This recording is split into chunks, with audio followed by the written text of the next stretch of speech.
good afternoon, good evening, good night, good morning, wherever you are, whatever time it is. Hi. It is 1 o'clock. It's 1 p.m. It's Wednesday, January 28th, 1 p.m. Eastern Standard Time. We are in New York City. This is New York time on Wednesday, January 28th. Today's my friend's birthday. Happy birthday, Ashley. Emmy Katz is here. Hello, Emmy Katz. Good to see you. I am here. You are here. It is wonderful. It is Wednesday afternoon. I am going to be on here for about half an hour. That's the plan. That's the goal. 30 minutes. I'll be out of here at 1:30 because I have to go do some things for my daughter's school. They have an event tomorrow that I'm going to be helping with, and I need to go pick up some things before I get her from school. So I'm going to be on here for half an hour. I said, I have 30 minutes. Maybe I can come on and chat with you guys and see how you're doing before I absolutely have to go. So this is what I'm reading today. I just started this, The Storm by Rachel Hawkins. This is the author of lots of things. I'll show you. That's Rachel Hawkins right there. Her bio says she lives in Alabama. So this book is set in Alabama. She's the best-selling author of The Wife Upstairs, Reckless Girls, The Villa, and The Heiress, as well as multiple books for young readers. So you may know her younger fiction. She studied Victorian literature. I don't know how that is going to come through in this book. I feel like this is contemporary fiction, and I'll tell you a little part of the synopsis, just a little part. So it's set in a hurricane or hurricane season, and it's set, like I said, in Alabama, a place called St. Medard's Bay. St. Medard's Bay, Alabama, is known for three things: the deadly hurricanes that regularly batter its shores, the century-old Rosalie Inn that has withstood every storm, and Lo Bailey, the local girl accused of killing her lover, political golden boy Landon Fitzroy, during Hurricane Marie in 1984. So I can't read any more of the synopsis because I just started reading it. I just read like the first 15 pages or so. And in it, we meet Gloria Bailey. And when she was still a teenager, she was having an affair with a man, a political man. And it seemed like he was married. And he is the son of at the time, sitting governor. And right before a hurricane, he turned up dead, and people accused his teenage mistress of being involved. But the trial, they had a hung jury, so the judge declared a mistrial. And so the accusation has stuck, even though Gloria Bailey has gone free. So when we pick up the story some years later, so this happened in 1984, and when we pick up the story in 2025, Lo Bailey is now Gloria Bailey. She is middle-aged and thinking of telling her story. So she's contacted, she had an agent back in the day, a literary agent, and nothing ever came of it. And so much later, 2025, she's hearing about podcasts. And so she contacts her agent to find out, if he could maybe point her in the direction of getting her story told on a podcast. And he forwards her information to someone who wants to help her construct her memoir so she can tell her story once and for all.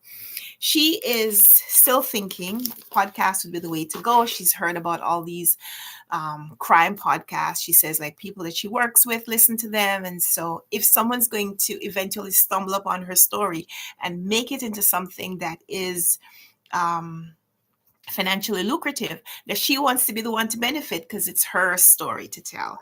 And so we are about to get into whether or not that story is going to be podcast fodder or whether it's going to be be constructed like a book, which I guess the person she's in contact with is thinking that is going to be more money than a podcast. There's a lot about podcasting that I don't know about. back in the day when, we used to hear about podcasts at first, I thought about having a podcast. I thought about, coming on and talking about books every day. This is kind of what this is. But the podcast format is different. It is structured, and there are a lot of people doing podcasts now. There are a lot of famous people who do podcasts, which means the market is like, I won't say that the market is saturated, but you can only listen to so many things at one time. So, how do you choose what kind of podcasts you listen to? If you listen to podcasts, I would love to hear your responses in the comments. I don't listen to a lot of podcasts. I still prefer visual media. So I watch a lot of YouTube videos. I watch people that I know and people that I have become familiar with over the years talk about books, talk about things in the bookish community. But I also like to see what people are doing, not just listen. Like, I don't just want to listen to interviews. And it's funny because I grew up listening to the radio. Radio was a big part of our lives when I was growing up in Jamaica. Um, my family still listens to the radio in Jamaica. It's the thing that we would do during the day. You'd have company. You hear interviews, you'd hear the news, you'd hear people calling in to share their concerns or air their grouses or make requests of politicians or people in administration. So yeah, I'm that's the kind of media that I grew up listening to. But now I love visual media, so I don't listen to a lot of podcasts. But if you do, I would love to hear some of your favorites. I know a few people that I follow on YouTube now have podcasts as well, and I can't say that I've ever listened to them. My husband listens to sport podcasts, but I just don't like. Do you guys listen to podcasts? Please share some recommendations. I've heard about like Book Riot podcast, but I still just read the newsletter. So, good evening, good afternoon, my cozy little library. If you are a podcast regular, let me know which ones you listen to. Share some recommendations. If there are people in the booktube community or in the YouTube community who they have podcasts that you subscribe to or listen to, would love to hear that. If there are niche podcasts that you listen to. I know a lot of people I have heard talk about these like true crime podcasts that they listen to. I have no recommendations because I don't listen to podcasts. But I know that there are some podcasts where people make a lot of money. So I found it intriguing, found it interesting that this is what is going to be discussed in this book. Um, this young lady, now middle-aged lady, thinking about maybe not starting her own podcast, but maybe being interviewed for one, with the hope, with the anticipation, or the expectation, yeah, with the expectation that she's going to be paid handsomely for those interviews. And I wonder how that will compare to her being interviewed for a book, a nonfiction or a biography or a memoir that she will write alongside someone else to tell her story. Like, what is the comparison with how much she would make from something like that? Would she stand to gain more money from a book or from a podcast? Yeah, I'd be much more inclined to buy someone's book than to listen to the podcast. And I know the podcast you could probably listen to in a much shorter time than it would take to consume the material in the book. But yeah, I am who I am, and I would love to hear if you were different. So yeah, if you listen to podcasts, I would love to hear that. So thank you so much to those of you who will be watching this in the future. I know some of my friends are not able to join during the middle of the day. I am home because I am a stay-at-home mom right now in this season of life where I am waiting to pick up my daughter in the afternoons. And so I am home for the most part during the days. but most of my friends are not. So if you are watching this later, thank you so much for being here. Would love to hear what you've been up to. Definitely want to hear your podcast recommendations. I'm inclined to try something. I've been trying, and I'll be inclined to look something up to check out a podcast, a bookish podcast, or something else. I'm interested in the world, not just books, even though I love books and could talk about books all day. So, yeah, would love to hear from you those recommendations, but I also want to know what you've been reading. So, yesterday, when we were on here, we had a little bit of a reading sprint, and I started reading A Clockwork Orange by Anthony Burgess, and I didn't come back to it. Like, I um, spent the evening doing other things and reading a few other things, but I never felt pressed to come back to this, which is not usually a good sign. But I will come back because I have this on the list, so I need to finish it. But the reason I'm showing you is to say that I don't have any updates to give you about the book because I haven't read anything else since then. I wanted to pick up something new, and so I did. I I last night I re-listened to the last few chapters in the audiobook that I was reading. I was reading Someone Else's Shoes by Jojo Moyes. And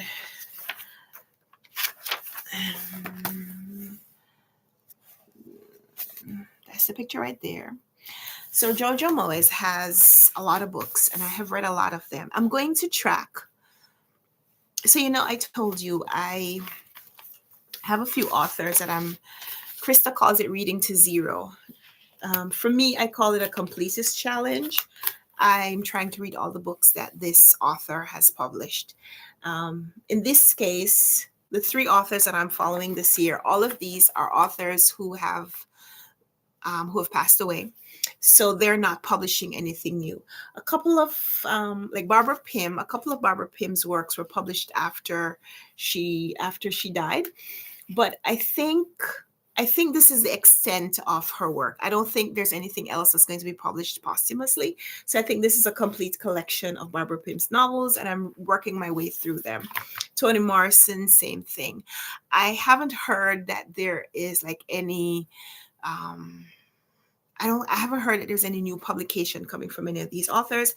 So I feel pretty sure that this is their work. It's hard to do that with an author who is still writing, especially an author who's writing like a lot. Jojo Moyes writes a lot.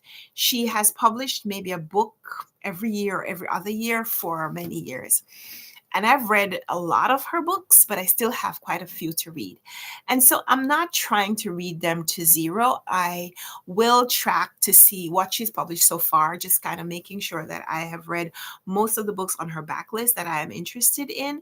But I don't know that I want to read her to zero because I always want to have something to read. So a couple of authors who I feel like I would say that they are my favorite authors. I I'm always torn. If I've read all their books that they've published up to now, when they publish something new, I'm always torn. Do I want to read that new book right now? Or do I want to save it until the next book comes out? So another author that I have like that, and I have the book over there. I would get up, but I don't. I don't really want to. I'm being lazy. Another author like that for me is Leanne Moriarty. When I fell in love with her books, it was probably I have another one of her books down there, but again, it's at the bottom of a pile. The pile is stacked up. Um, Leanne Moriarty wrote Big Little Lies, The Husband's Secret. I think the first one of her books was one of those. The first one of her those start again. The first of her books that I read was one or the other of those two. It was either The Husband's Secret or Big Little Lies. They were they came out very close to each other, and I read one and then I loved it so much I read the other, and I just like fell in love, and I was like, okay, I need to read everything that this author has written. And so I went back and started with her backlist and read her debut and everything that she had published up to then, and I've read everything that she has published since. I'm gonna get up and get the book because I should have it. Actually, should be on my TBR card.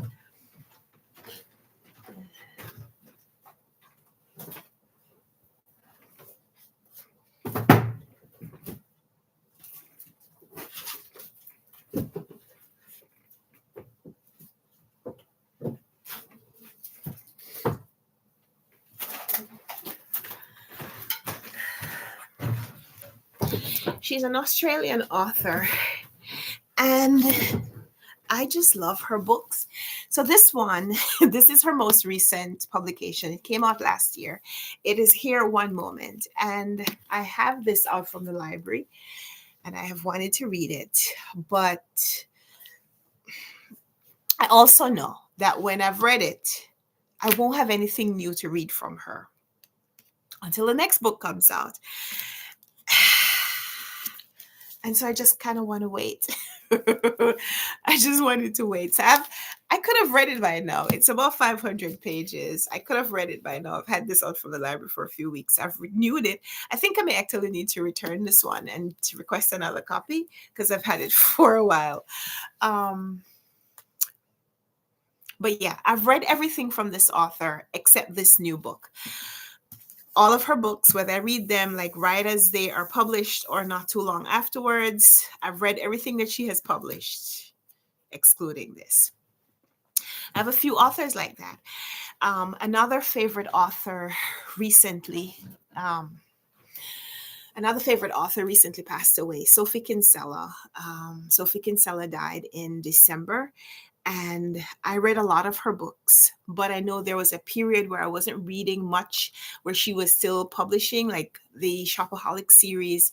I read some of the earlier books, and I haven't read all of them. I read some of the earlier ones. I read a couple of the later ones, and I didn't read a lot of the ones in between. So I know that I have some of those books to go back and read. They can be read at any point. You don't have to be reading them in order.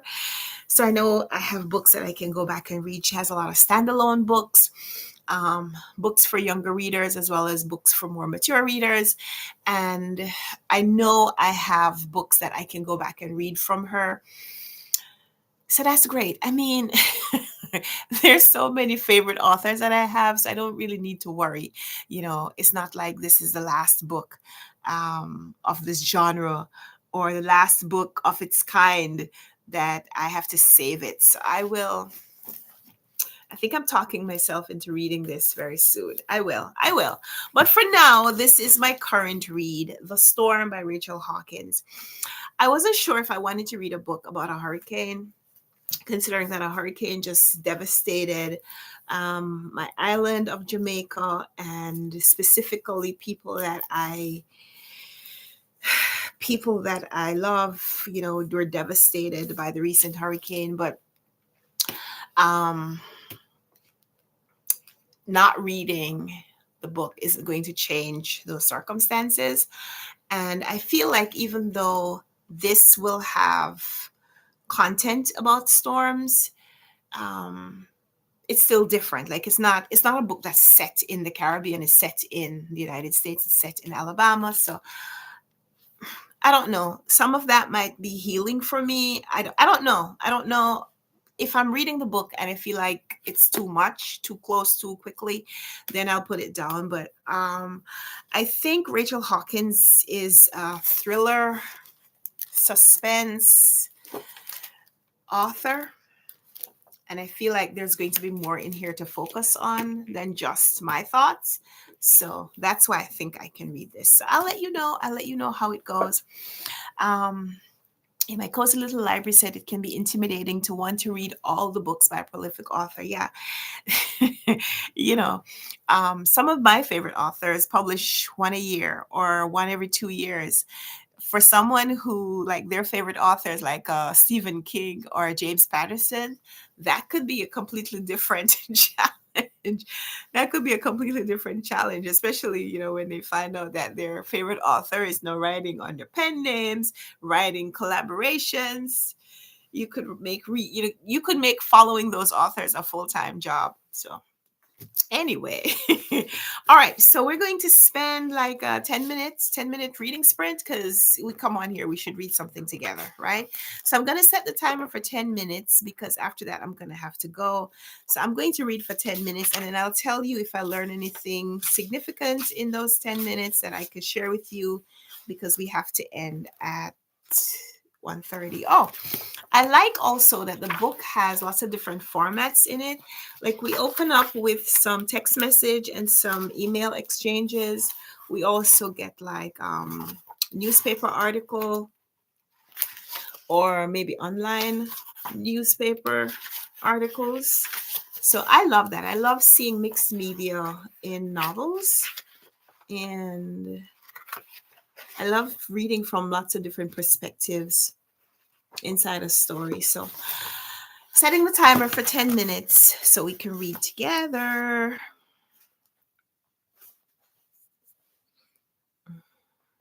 Let me know if you're reading with me, what you're reading. So 10 minutes starting now.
Emma says she's studying instead of reading. That's okay. Studying is reading.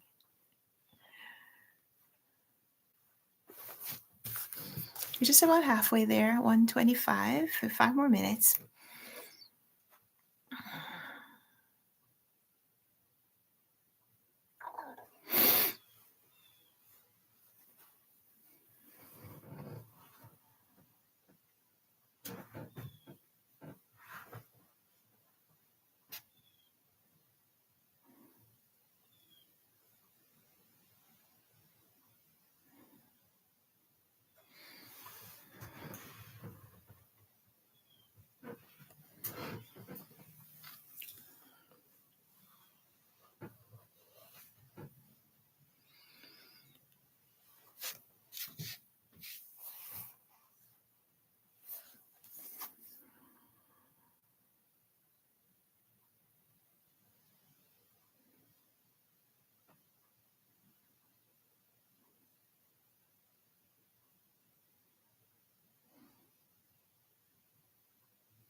Okay, I am at page 32.